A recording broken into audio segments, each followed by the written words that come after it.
I hope my audio is working. Is it Yeah. okay? So I'm gonna share my screen as well. Hopefully that's showing as well. So thank you so much for the organizers for inviting me and organizing the event. Marta, Helder, and Pedro. There's been amazing presentations, and I've learned so much on this journey as well. And I'm so sorry for not being there. But yeah, so my presentation will be then on African philosophy, and then the focus of my chapter will be on a more contemporary reading of, or what some African philosophers have been calling, the systematic era of African philosophy. So the presentation will focus on what I call four key dispositions, which I will discuss in the three sections and three outline points on the PowerPoint. And then without wasting time, I'm going to start and I'll read my presentation.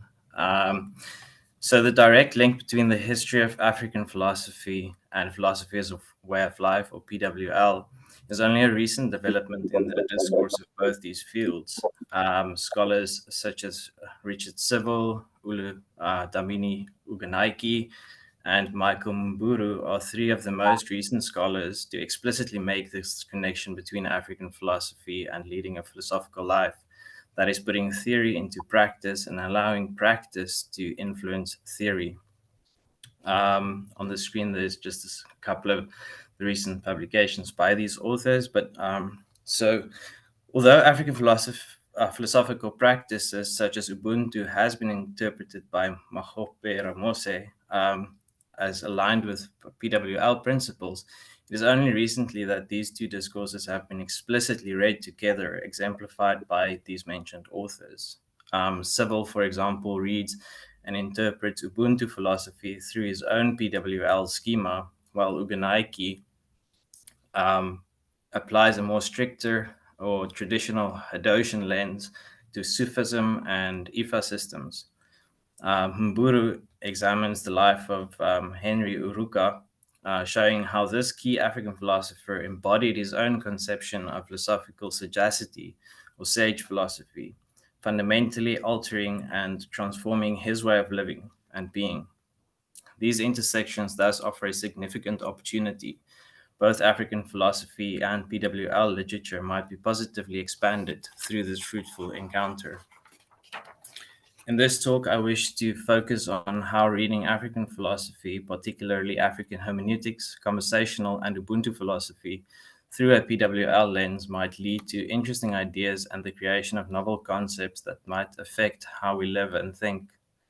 I will focus on and give a brief overview of four key dispositions or modes of being that can be extracted from these philosophical schools of thought. What I mean with the disposition in this case simply refers to the practiced way of being, encompassing both thought and action, practice and theory. These key dispositions are, firstly, the indigenization and appropriation of philosophical ideas and concepts emerging from non-African life worlds, a significant problem in the literature of African philosophy. Secondly, the archival or archaeological inventory process of sifting, sieving, filtering, and fertilizing indigenous knowledges by so-called returning to the source. Thirdly, creative struggles that follow the encounter with the other in their radical otherness or alterity. And fourthly, or lastly, the armoristic relationship, what is referred to as the conversational dialectic, that emphasize reciprocity and mutual constitutive acts of humanness, or Ubuntu. So I begin with what I call the search for relevance and organic appropriation and indigenization. So in the beginning sections of African hermeneutic philosophy, or in the beginning sections of African hermeneutic philosopher Tsene Serekweberan's most important work, The Hermeneutics of African Philosopher, the African philosopher is proposed or tasked to be actively engaged in a process of organic appropriation and indigenization. Serekweberan focuses particularly on organically appropriating and indigenizing Martin Heidegger's existentially aware position. It is in this marginal passage that the important disposition is formed, setting off the process of shaping and molding one's philosophy, always in search of its relevance to a particular place or life world, and placed on a path toward continual self transformation. So, in the confrontation of the post colonial present, or what Sarah Queberin calls the neo colonial situation, the African philosopher is tasked with finding, problematizing, and resisting what he calls colonial residues, or the influence of Western modernity that continue to exert influence over African modes of being.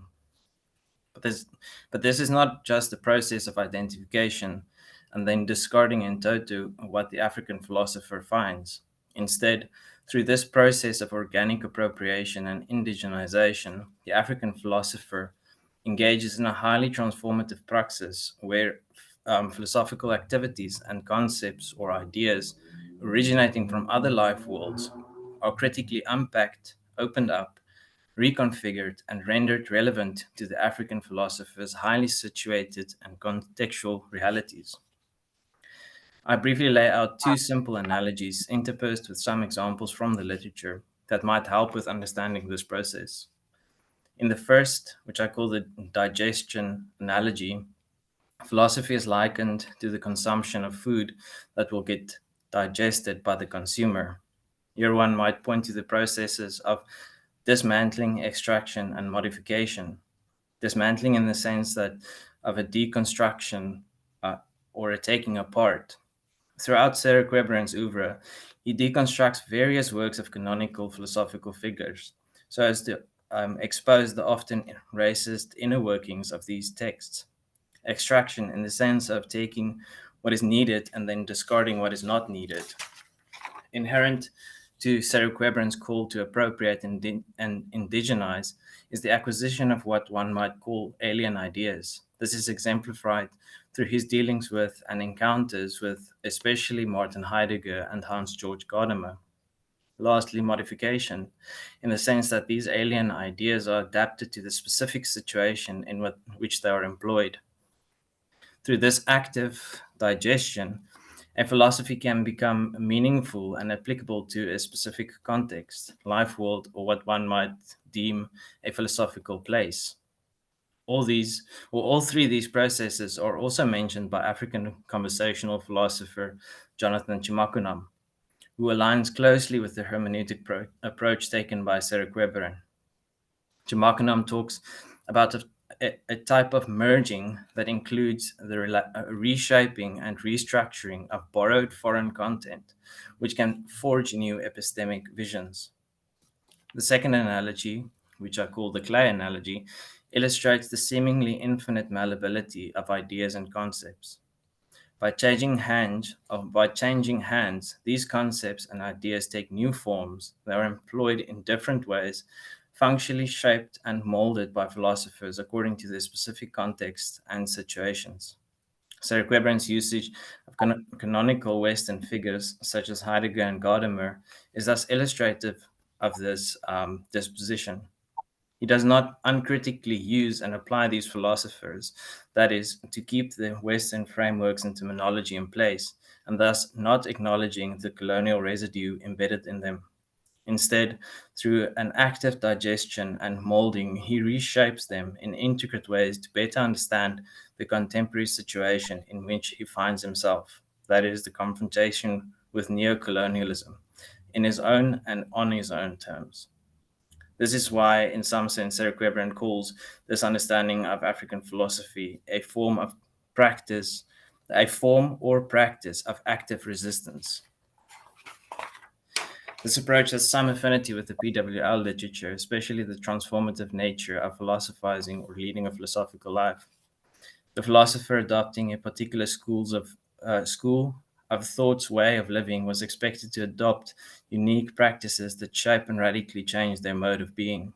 Various identified elements were proposed to be rectified with the philosophical life. the goal or outcome of adopting these ways of living, usually ending in a sort of tranquility or unperturbedness or ataraxia. In short, these lives were actively shaped by their chosen philosophical principles, likening it with the discussed notion of a search for a type of relevance to digest and mold ideas and concepts unique to their perspective or life. So, moving on to the second part, which I call the archival or inventory project, a cultural filtration and fertilization. Linked to the previous disposition, the archival and inventory project is crucial to shaping both a philosophical way of living and in the process of what Sarah Quebran refers to as reclaiming, reinserting, and enunciating of one's generic human identity. This is marked by what Sarah Quebran continually refers to as a cultural filtration and fertilization, or a sifting and sieving process.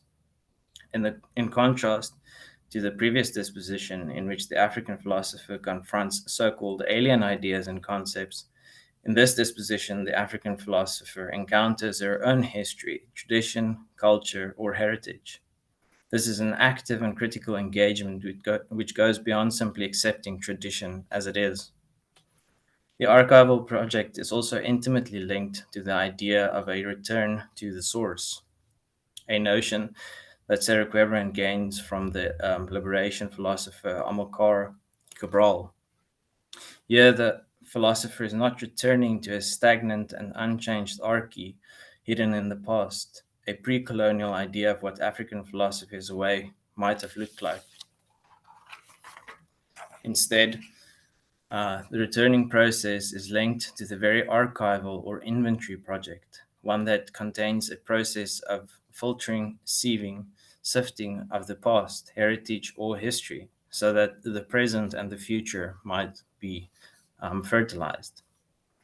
The source to which the African philosopher returns, in this case, is the revival of a liveliness of African existence, one that is free from what Sarah Quebran has called colonial residue, or when African modes of being was sought to be covered, destroyed, or erased. Specifically, for Sarah Quebran, the notion of the return involves a cultural and political recovery of the suppressed historic possibilities in the existence of the colonized. The source to which the African philosopher thus returns in the present represents the vigor, vitality, life, and ebullience of African existence, which liberation fighters displayed when formal colonialism was eradicated. Sarah Quebran um, continues by emphasizing that African philosophy has to engage in the systematic and critical study of indigenous forms of knowledge and know how, both practical and theoretic. This disposition allows for a willingness to learn from and critically study the concrete practices of various African liberation movements and struggles. This is especially set out by Sarah Quebran as an invitation, one of a cross fertilization between the products of the previously mentioned organic appropriation and indigenization and the sifting and sieving process. Uh, African philosophers thus embody the returning moment by critically revering their past. They extract necessary elements from it to construct a better future or establish new ways of relating to and understanding the present situation, and in Sarah Quebran's case, to delink itself from Western modernity or colonial ways of being. Such a disposition resonates with Hadot's concept of spiritual exercises. Growth, self transformation, and cultivation of alternative thinking patterns and ways of living are continually practiced through selective adoption and adaptation of ideas from one's own culture and history. By exerting critical discernment while reconstructing the inventory and archive, African philosophers sift, sieve, and filter through their living past and culture. Ultimately, these philosophers illustrate a practical disposition of thoughtful and respectful selection and application of philosophical insights within their situated contexts so that they might cultivate a better present and future.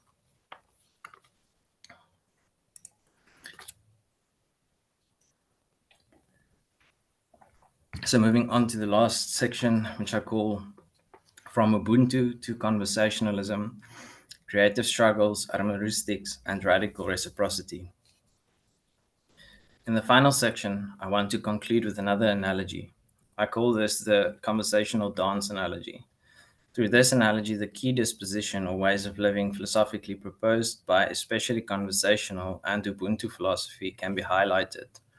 I also want to mention that this is by no means a conventional reading of Ubuntu philosophy. In fact, one might call it a conversational reading of Ubuntu. But I first want to discuss the dancing analogy. In this analogy, two dancers are conceptualized, freely dancing over a dance floor. They are constantly adapting their movements to the ever changing music. In the conversational philosophy, especially envisioned by Jaco, these two dancers represent two philosophers, one instantiating as the proponent of a position and the other as the opponent of a position. Like a dance, philosophy is understood as an ongoing, fluid, and ever evolving practice. The dancing couple mirrors the philosophizing duo, challenged and engaged in many ways. Creative struggles emerge as one partner briefly leads while the other follows, paralleling Chamakunam's assertion that such struggles are essential for philosophizing. The encounter, or what one might call the confrontation, between two philosophers yield, or possibly yield, novel and new concepts through this constant reshuffling process. Crucially, though the dance should not cease its movements, its cessation would signify what Jumakunam refers to as a creative surrender, or what one might refer to in an oversimplified manner as a synthesis. Through the dancing analogy, the separate dances can be visualized as thus collapsing into one. This illustrates the distinction between the synthesis position, where opponent and proponent merge, and the conversational dialectic, where such synthesis is perpetually deferred, put on to hold, and keeping the dance or the conversation alive. The concept of relationship, or what Chimakunam terms numeku, plays an integral role in the philosophical life. This understanding of relationship differs slightly from conventional usage, serving a co constitutive and critical function in African philosophizing. Co constitution manifests as the individual is defined through the community, while simultaneously the community is formed through individuals. This mirrors the dance analogy. The dance exists only through the continuous movement of the two dancers across the floor, yet the dance floor gains purpose through the dancer's performance. Just as the dancers and the dance mutually define each other, so too the individuals and community in the context of Numeko. The critical aspect of Numeko emerges from the embedded creative struggle, where the encounter with the other in their otherness serves as a crucial missing link. This concept resonates with the African philosopher Innocent Asuzu's complementary ontology, where every being constitutes a missing link in reality. Even a perspective reprehensible to oneself forms a required missing link in the philosophical process, emphasizing the radical reciprocity and the necessity of the others constituting one's own humanness and position. Thus, philosophizing through conversationalism and Ubuntu cannot happen without the other, as one's own humanness cannot be fully realized without engaging with perspectives that might significantly differ from one's own. Thus, conversational philosophizing necessitates the presence of the other. This framework of Nameku thus then naturally leads to the idea of a radical reciprocity. Through an ongoing and open ended conversation, new concepts may emerge organically and novel ways of living can be co cultivated. The conversational disposition, therefore, encompasses, among other elements, creative struggles, aramoristics, or the conversational dialectic, and radical reciprocity. In this way, the dance of conversational philosophy continues, with partners constantly engaging, challenging, and reshaping each other's ideas, much like the fluid movements of dancers responding to changing rhythms and each other's steps.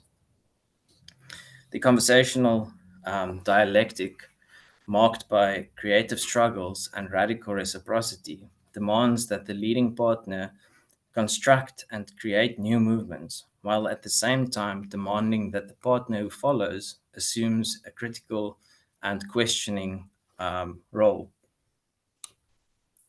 This dynamic demands continual responses from the leading partner or the proponent of a position. Importantly, these positions are not fixed. The leading partner can swiftly become the follower, roles infinitely interchangeable and continually swapped, always in response to the ever changing situation unfolding on the philosophical dance floor. At this stage, the affinity with Hadot's emphasis on dialogue and philosophical community can be mentioned. The philosophical life is not led alone, rather, their philosophical pursuits is within community, illustrated by the philosopher adopting a school's way of living. This entails communal activity and involvement, emphasized by the spiritual exercise of authentic encounter with the other and the self. For example, in the journey to learn how to dialogue, we are told that more often than not, it was not the goal or solution that mattered, but the journey or road that the philosopher used that led to the personal transformation. This mirrors the ongoing dance of conversational philosophy, where the process itself is transformative, albeit a self-transformation through the community, and communitarian benefit through various self-transformations. Reciprocal conversation and Ubuntu philosophy emphasize this intersubjective nature of philosophical growth and understanding, but also the confrontational attitude as found both in Hadot and Chimokunam's conversational philosophy. The confrontational aspect of philosophizing thus aligns with the creative struggles and critical questioning inherent in the conversational dance and thus conversationalism. It is crucial to note that African philosophy, especially Ubuntu, read through a conversational lens, places significant emphasis on the dependence of one's own existence on recognition by the other. This recognition of and by the other, particularly in their alterity, is vital for one's own humanness or Ubuntu. Engagement with diverse perspectives through a reciprocal and mutual critique is not merely encouraged, but one might say, an ontological necessity and a methodological requirement. Jabu Sindane, for example, notes that Ubuntu inspires us to expose ourselves to others, to encounter the difference of their humanness, so as to inform and enrich our own. Moreover, the other is embraced even when it might bring about tension, friction, or creative struggles. In fact, Chimakunam states that philosophy that does not do this is not, in his uh, viewpoint, real philosophy. It cannot bring new concepts into life. Some proponents of Ubuntu philosophy explicitly hold that the individual whom I find as most reprehensible still constitute part of my humanity. Jaco, you have the This floor. principle is equally important in conversational philosophy. The individual qua conversational partner whom I find most reprehensible necessarily constitutes part of my ability to reason, philosophize, and live philosophically. For Chimakunam, this form of relationship represents a willful, creative, and critical epistemic experience which two agents share with the intention to create new concepts and open new vistas for thought.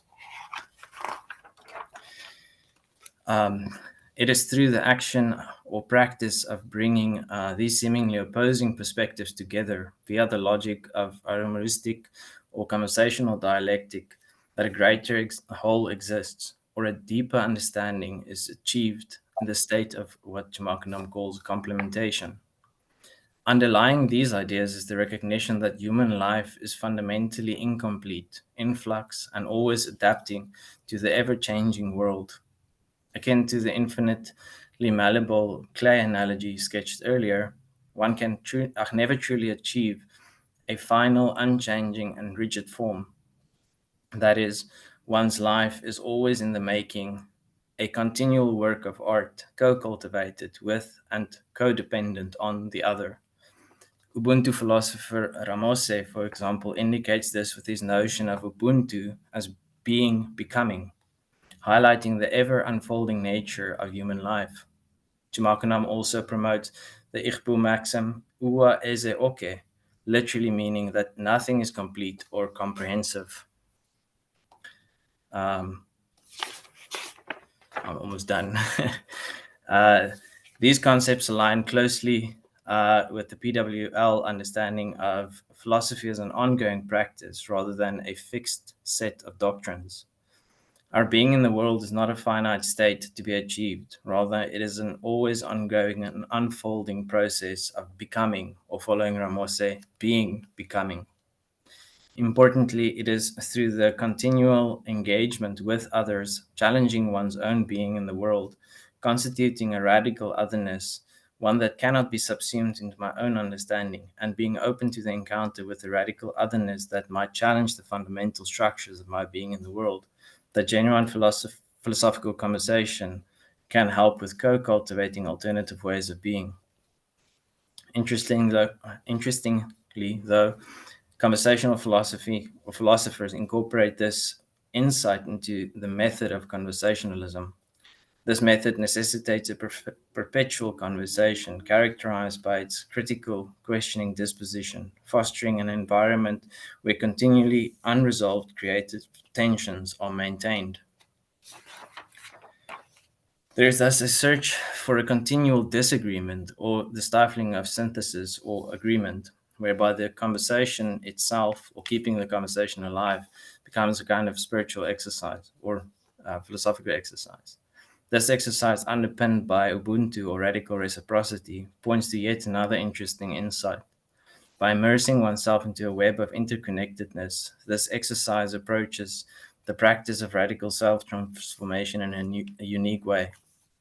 This web involves a deep sense of connectivity to one's own community, or what I will refer to at the end as a philosophical village, but also to others who I perpetually cause discomfort of my own being and challenges my own assumptions. African philosophy, understood as Ubuntu and conversational philosophy, adds to the notion of philosophical exercises that aim to see the world from above or removed from one's everyday dealings. It is through the immersion in everyday life, interconnected with others, that philosophizing becomes a worthwhile way of living. By engaging deeply with diverse perspectives and constantly challenging one's own assumptions, one might gain a broader understanding. The view from above, paradoxically, is achieved from within. This approach suggests that philosophical insight comes from not only detachment but also from deep critical engagement with the multiplicity of human experience, especially in a community with like minded others. The conversational method thus offers an alternative path to philosophical insight. It aims to consider new ways of thinking, even if they challenge us, draw on perspectives from not just one school of thought or one philosopher, but from the multiplicity of human experience and interaction. In the closing remarks, I want to briefly consider what the potential of Chamakanam's philosophical villages through the what he calls villagization of knowledge entails. The inherent bidirectionality to the process of co cultivating alternative ways of living is highlighted, and in some way, suggesting that the very practice of philosophy or leading a philosophical life itself can constitute a form of resistance against leading unreflective life. Chimakunam proposes a space where a promotion of radical epistemic plurality, what he calls recognition of contextualization of reason. These spaces are characteristically co creative or co constitutive, that leads to reciprocal interchange of knowledges and co cultivation of alternative ways of living and thinking. The recognition of plurality and alternatives on a horizontal plane is what Jamakunam calls the villagization of knowledge. As a result, philosophical villages become open ended, decentralized, and non hierarchical spaces imbued with a sense of mutual respect towards diverse knowledge systems. Here, various perspectives can coexist and continually cross pollinate through sustained conversational engagement. Um, Almost done. It also represents a highly practical and continually practiced decolonial pluriversality, an agora or a marketplace, where philosophers, or what Chimakunam calls ichi, of different schools of thought dynamically, conversationally, and reciprocally reshape each other's perspectives, horizons, or ways of thinking. Ichi are philosophers who are skilled in conversational philosophy, that is, the philosophers adopting conversational philosophy as a way of life, who engages with others through these open ended and co constituting conversations. And I'm done. Sorry, I don't know why, but it seems like my audio is not working when I am not muting myself. So I hope that you hear me, Jaco. Yeah, so if I mute myself, I can hear you, but when I unmute myself, my audio goes silent.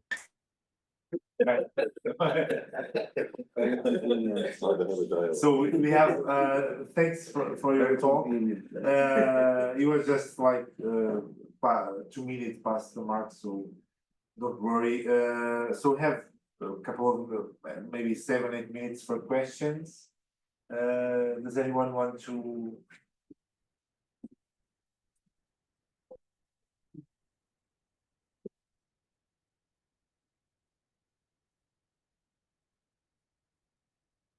Jaco, thank you so much for a very illuminating discussion of material that I have to confess to my shame, I'm really not familiar with at all. So it was very enlightening, very exciting for me to be presented with this. It's a new world for me. Among many interesting ideas I found here was this idea of the radical reciprocity that you talk about in the formation between individual and community. I wonder if you see any relevance to that idea with a theme that's really been occupying us an awful lot in this conference, which is the question, the controversial question in the thought of Jaco between the reciprocity of theory and practice, or basically action and talking about action and talking and thinking about action. Hadot uses the term sometimes of reciprocal causality when he talks about this, and in my own mind, I envision that as a kind of a feedback loop in which both entities both act upon and are acted upon the other. Do you see any kind of an analogy there? Sorry, the audio is quite bad. Can you maybe just repeat the question? I'm thinking about, with regard to your discussion about reciprocal formation between individuals and community, do you see an analogy with Jaco's notion of reciprocal causality between discourse, theory, and action? Yeah, so definitely, and one of the interesting things, especially with conversational philosophy that comes from Chimakunam, is it's a very ongoing, it's a recent work and very contemporary work. So it's definitely in the making, and the very practice of um, bringing philosophy back into what Chimakunam calls philosophical villages is incorporating different ways of living and how that then can influence theory, which then also influences discourse, especially written discourse, because African philosophy, I'm sure, as those who have come into contact with African philosophy is also it knows that it's very orally based, and that the written discourse on African philosophy is only a very recent, especially the African philosophy that I deal with, and Chimakunam, and what does it's not necessarily a very good term, but sub-Saharan African philosophy is um, more oral based rather than I think Uganaiki. He works with Sufism and Ifa with the Igbo tradition, which is kind of more, it's written more than this, the work that Chamakunam deals with in the sub-Saharan Africa. Yeah. So, yeah, definitely. There's definitely affinity, and I think in coming years it will um, show more, especially with work being done on Ubuntu philosophy as a way of life as well. Yeah. Thanks. We have 4 minutes, Gianfranco. Thank you very much, Jaco.